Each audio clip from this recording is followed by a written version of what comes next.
The Lord wanna bless him when he gives him a mother. Hello and welcome to MoneyHub. We're listening to Joe Church. Thank God for our mamas. Today we have an amazing series that is going to be unfolding this month. And in the studio with me, I have two amazing moms and women and business, I would say mogul, okay? That's the word I'm going to use today. In the studio to talk about motherhood and business. And for the first part of this motherhood and business series, we're starting with the business of motherhood. So today I have two women who their whole business is of motherhood, helping the transition and certain areas that they feel, right? So, man, without further ado, I would love to introduce to you two amazing moms in the studio here with me. Our first business mom is Baduba, Bobette, and she is with Uzuri, the CEO of Uzuri Birth, and she's a dedicated doula and childbirth educator and the founder of Uzuri Birth. Her passion for birth work began at just 8 years old, and it still surprises me every time I say it. Eventually leading her to earn her doula certificate in 2014. Since then, she has supported over 200 births, combining her experience with deep-rooted love for humanitarian service and spiritual care. She is a mother of three and a global citizen who has lived on three continents. And Bobette has offered virtual and in-person classes to empower and guide families through the transformational journey of childbirth. And I also have with me an infinite doll maker in the studio here.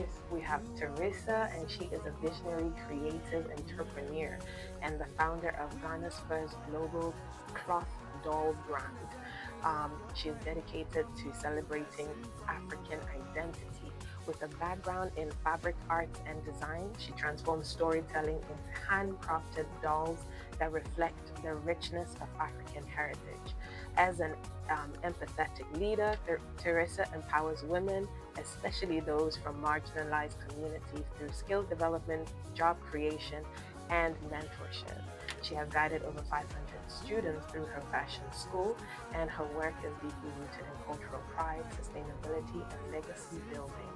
She is blending artistry with purpose to inspire a new generation of self-reliant African creators.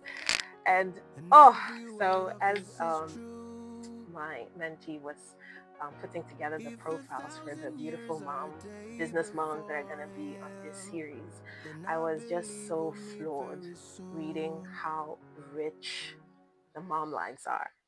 Not just the businesses that you've started, but also all the things attached to it, the teachings that has come from it. So, first of all, welcome, Babette. Teresa, welcome to the studio, and thank you so much for joining me. Thank you. Thank you. This was quite an introduction. You have done your research. It is an honor to be with you today. Thank you so much for that. And firstly, I know there's two moms in the studio, and they both have very rich journeys. So please give us a little bit of extra time today and buckle in for an amazing session. So today we're talking about the business of motherhood. So before we go into the business part, let me come to you first, Babette. Tell us a little bit about your motherhood journey. Whew, excellent question. So, my motherhood journey started a very long time ago. As you mentioned in the introduction, Yeah. since the age of 8, I wanted to become a birth worker. So, it wasn't about taking care of babies, but really the whole journey of pregnancy and giving birth. It's always been a At passion. 8 years. At 8, at 8. And I studied midwifery when I was 19 in Belgium. Wow. Went to university. That's when I really fell in love. Yeah. In love with midwifery, birth work in general, and it never left me. It never left me. I moved to Canada in 2013. I became a doula there. Yeah. One of my mentors took me under her wings, and she brought me from one birth to another, Wow. mainly home birth, and she taught me everything I needed to know. And so After that, in 2016, is when I became a mother myself. But I've been introduced Wow. into motherhood from a very young age, and I've never been the same. Once you give birth, you know Yeah. yourself. You're not the same. You're a more evolved person of Yes. who you used to be. So this was then, and now I have three boys, three You sons. have three sons since then, and like you said, it just changes how you even do things. And you were introduced to motherhood very, very early, and throughout your journey, how did it change the way you even guide mothers when you had your own as well? Oh, it changed dramatically because I had my first two births were in Canada, and Yeah. they were extremely traumatic. They were Whoa. not what birth is supposed to be like. So I was already a birth worker at the time, and I believe because I saw how it's not supposed to be, that What? I became a better Yes. doula, a better birth worker, a Yes. better advocate, because now I've experienced all the red flags. So I know My what it word. like, to not be heard, to not be Yes. respected, so I believe that I needed to go through that Yes. just so I could become a better birth worker. Okay, so just disclaimer to everybody that's listening. First of all, I'm a crier. I feel very, very deeply. And I have mentally prepared myself knowing just a little bit about both of you from encounter and from my research of you, that today's story is going to be a little bit more vulnerable than people are used to hearing on radio, if I can put it that way. So I am just going to disclaim to everybody listening today that today might be quite deep and a little bit emotionally deeper than you're used to hearing. But if you open your mind and you open your heart, you're going to receive a lot of gold. So just disclaiming that. So if you hear people sobbing, it's just me, guys, okay? Because the what you just said right now just floored me because um, I can imagine all the training that you've been through, and even through the time of training, the people that you had helped till you had your own, and for you to go to through you. You know, the worst thing is that when you have a traumatic experience as a mom who has no experience, right? You think, oh, it's because it's my first and I didn't know what to expect. But for you to have seen it, to have helped others, and to still go through a traumatic experience, it just boggles my mind. And so just imagine that feeling and you even knowing what the red flags are and seeing them happen to you. How has that, helped you in empowering mothers in their own journeys? Well, I believe I'm already very sensitive. Yeah. And I think I became even more of an empath, Yeah. more patient, more understanding, more loving. And that's also what most of the moms that I work with tell me, that they Yeah. feel safe around Yeah. me, they feel heard, they feel at peace. So, and it's necessary. In this Yeah. type of business, it's necessary to be able to be that type of Yeah. person. So it is a business, but the human aspect is so crucial. Yeah. You can't not be in this for the money. Mm. You will fail. If you think you'll become rich being a midwife or being a doula, or if that is your number one goal, Yeah. you're off to a terrible start. So you have to be a good human being first. You have to be willing to give and receive very little, unfortunately. Yeah. But actually, that's not even true, because That's not true. seeing a healthy baby born at a hospital or at home, Yeah. that in itself is a reward. Being able to stay in touch with the moms, getting invitation for naming ceremonies and birthdays, and this is it's just amazing. So I'm tearing up a little bit here in the studio today because Bobette actually was a doula for me. And till today I sing to the highest level. So when I say it's not even true about getting money, is because I recommend her to anybody who's pregnant. I'm like, look, you need a doula. And recently I was sitting at church and I was speaking to another mom who has a little girl who's just a month younger than my son. Turns out you were also her doula. And it just made me cry Really? because she was like, oh my gosh, yes. And you guys, I think, did a hospital birth while I had a home birth. But she was like, like our experience was so similar and she was so excited. And a mom who hadn't gone through that experience was like, man, I wish I had a Bobette when I was in the hospital. So, You're like, about to make me no. tear. So every person in my life, literally, who's either a mom or is pregnant or anything, knows about you and knows just how impactful your work was on me. So thank you so much for that. And yeah, we started in the deep end, y'all, and today we in the studio with two amazing moms who have made their business motherhood. And Theresa, um, please tell us a little bit about your motherhood journey and where it all started. Okay, I think I want to borrow her year. Yeah. So when I was young, so you can see this doll. So this Yeah. is one of my products. We make them. Yeah. But I remember when I was very small, my mom and dad will buy toys, like Yes. play toys, Yeah. and amongst them is the doll. Yeah. And I always want to be a mom, Yeah. play with the doll as if I give birth to the doll. Yeah. But what I'm trying to link it up is me growing to this adulthood and finding myself taking care of children. Yeah. So I would say my adulthood or motherhood started after my mother and my dad got divorced. Wow. Or separated, let me Yeah. put it that way. So we were just two. Unfortunately, my brother just passed recently, but I became the mother in the home. I remember during my tertiary time, I'll have to come back home. I schooled in Hope Polytechnic then, and I would have to come home every 2 weeks to cook for my father and my brother. And so I developed very fast. Yeah. And I understood why my mom taught my brother and I how to cook at a very young age. Yeah. Those times when we were 9, 7, we could prepare banku on the gas stove. Wow. With one hand. Yes.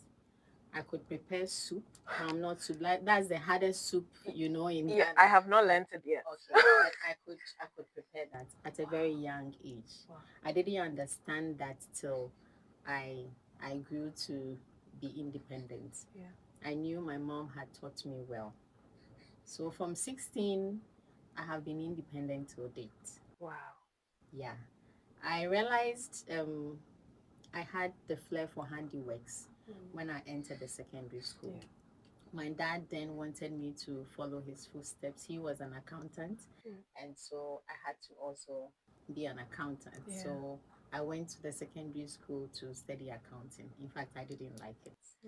I remember there were days I'll sit behind, there was a big tree near the administrative building. Yeah. I'll leave class, go and sit there, and I didn't want to just be in class because I wanted to go back home and go into catering. Yeah.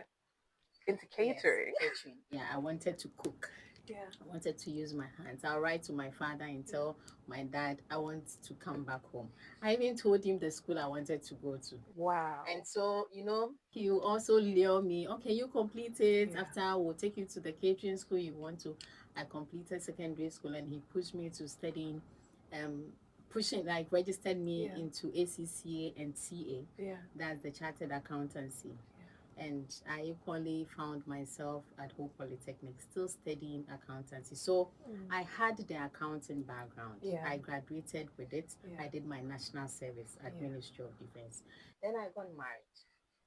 So it was during marriage that I had to actually exhibit the motherhood responsibility or role. Yeah. I found myself as a teacher during the first 6-7 months of my marriage. Yeah. And this was when we were looking for a job for me in accounting. I was pregnant then.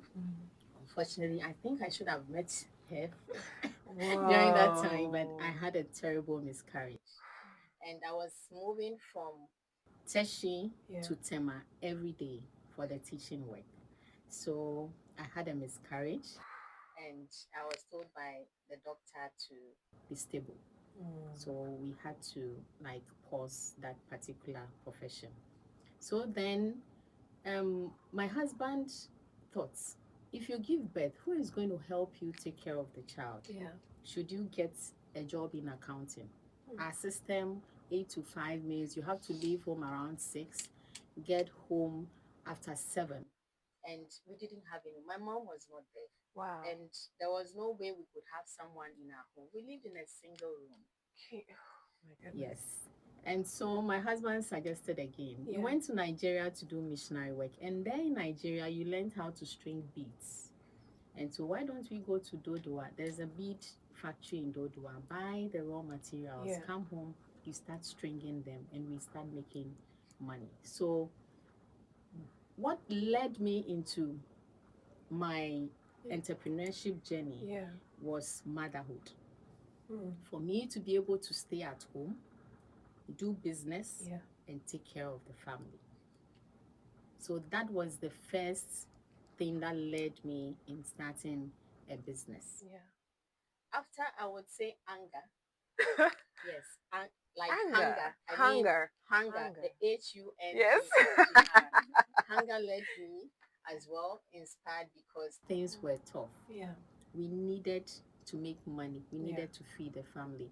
I had given birth to my first son then, and so we had to push. Yeah. My husband was working, but his salary was not enough to take care of us. We wanted to move from that single room to a chamber and hall at least, because I had given birth to one more child.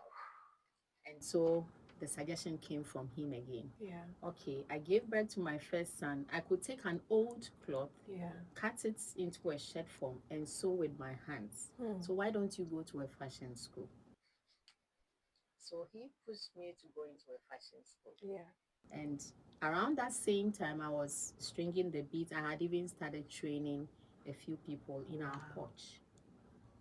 Wow. Between that time and the time I started my fashion business itself, I had gone into shito production. I had gone into Tom Brown making, and I had to go into Tom Brown making because we didn't have food. We didn't have money to buy baby food for my baby. And so I remember what my mom taught me, how to make Tom Brown. I made it. I'll go to the market, buy corn, the raw corn. I roast it. I buy soya beans and everything that I could mill to get a Tom Brown. If we could eat it, then I could sell to people. Yeah. So I started a business out of it. Wow. I went into the production of Fanti Kinki, and this I was taught by my mother-in-law. And the last product I equally ventured into was abobi. I don't know if you know abobi, but the Evers have this white long fish where you can grind pepper, roast it, and eat it with banku. You can use it to prepare soup. So I go to the seaside, get a fresh one. Where we lived was a very big compound house of over 20 tenants. Yeah. And I was lucky where our room was situated, there was like cemented place. So I'll dry the fish there. When it's dried after weeks, I bag them and sell them. So this is how I started my motherhood journey. And it was all to be able to stay home, make money, and take care of the children coming. Oh, wow. And That's impressive. can you imagine? Like, all I'm thinking about is all the different things that you were doing. It was to fill up your need. Yes. And then even from that became an overflow to fulfill the needs of others. Yes. And oh my gosh. Okay. You know, I warned you guys I'm gonna get a little bit emotional in studio today. And I know a little bit about your story. And the first time that I heard it, I was pregnant. I remember. And I remember rushing over to her after the session that we had, and I told her, I'm like, thank you for sharing your story. I didn't know what to do because I'm a media personality, and now I'm pregnant, and I'm like, who's going to take care of my child? And I'm not really a person who likes being too far away from my child. That's not really the kind of person I am. And how can I do that? And hearing your story, it made me realize that you can create a new normal, whatever that is. And just going a little bit into your story about your family, like you have how many kids at I the have moment? 3. You have three. You have three, and at the moment you are taking care of them by yourself. Yes. And not only did you start this doll clothing business, but you've also started training other women. How did that come about? And how are you able to, Major. yes, how are you able to merge those two? Because now I'm on the other side and I only have one, guys. Like, y'all have three, I have one. And I still feel the joy of it, but I also feel that that tightrope that you almost have to manage and balance a little bit. I'm feeling the strings. How have you done it for all these years and built a business and trained people in that business while having kids and a whole family? And you're doing it, and I don't think it's by yourself, but also without that partner that was helping push you in the beginning. Unfortunately, my husband passed away in 2016, but I keep saying he laid a foundation. Yeah. If I had not gone into the study of fashion, I keep saying I wouldn't know. Perhaps there would have been a way, but Yeah. literally now I wouldn't know how I would have done it because I have an autistic son, and currently he's home. Yeah. He's home. He's not schooling. Yeah. Because of the challenge of getting a regular school or a school that will um, house him and train him. So how would I be able to do it? My mom wasn't there. My dad, of course, cannot because he's a male. In fact, I had to even take care of my dad. Wow. So at a point, I was taking care of 4 people: my children, my father, who was not, who had dementia as well. Oh my goodness. I've done this for 18 years. My first son is 17 and in the secondary school. I had to train my children to help me, my first and second. And so when you come to my home, they know how to take care of Bobby. Wow. And they've been supportive. They won't be angry. They just love him and they want to do it. And my first son, I'll say I put lots of pressure on him. The way a regular child will have their life, I would say my kids didn't, because of the setting we found ourselves. Like, kids are supposed to be kids, not adults. At a point, my son was changing my father's diaper, which he shouldn't have. But there was no way. I had to go to work. Someone had to do it. You bring an outsider in to even pay, and the person mistreats your father. I've had people live with me not as maids, but as girls who I was training. And in return, they'll have to also support me with my son, and they'll mistreat my son. And so, Zipporah, it hasn't been a rosy journey, but I have learned along the way. I have balanced my life. People who know me closely know that I live in the same business premises, but I have disassociated my home from my business. And so when I have to be in the house and business is even going on and a client comes in, the workers know that I am not in the office. You're not in the office. You're even home. Though I'm in the same compound. Like, I had to do that. So I'll get a call and a friend calls and asks whether you're in the office. I say, no, I'm at home. And the person will be like, but your home is in your office. But in life, you have to actually balance your time, balance your way, find time to distress yourself. And I think I've been able to do that over the years. After 18 years, I have been able to. It doesn't mean that it's been easy or it is easy to. It is not. I'm still learning. Yeah. But I've been able to balance my time with the help of my children. Yeah. I've been a good mother.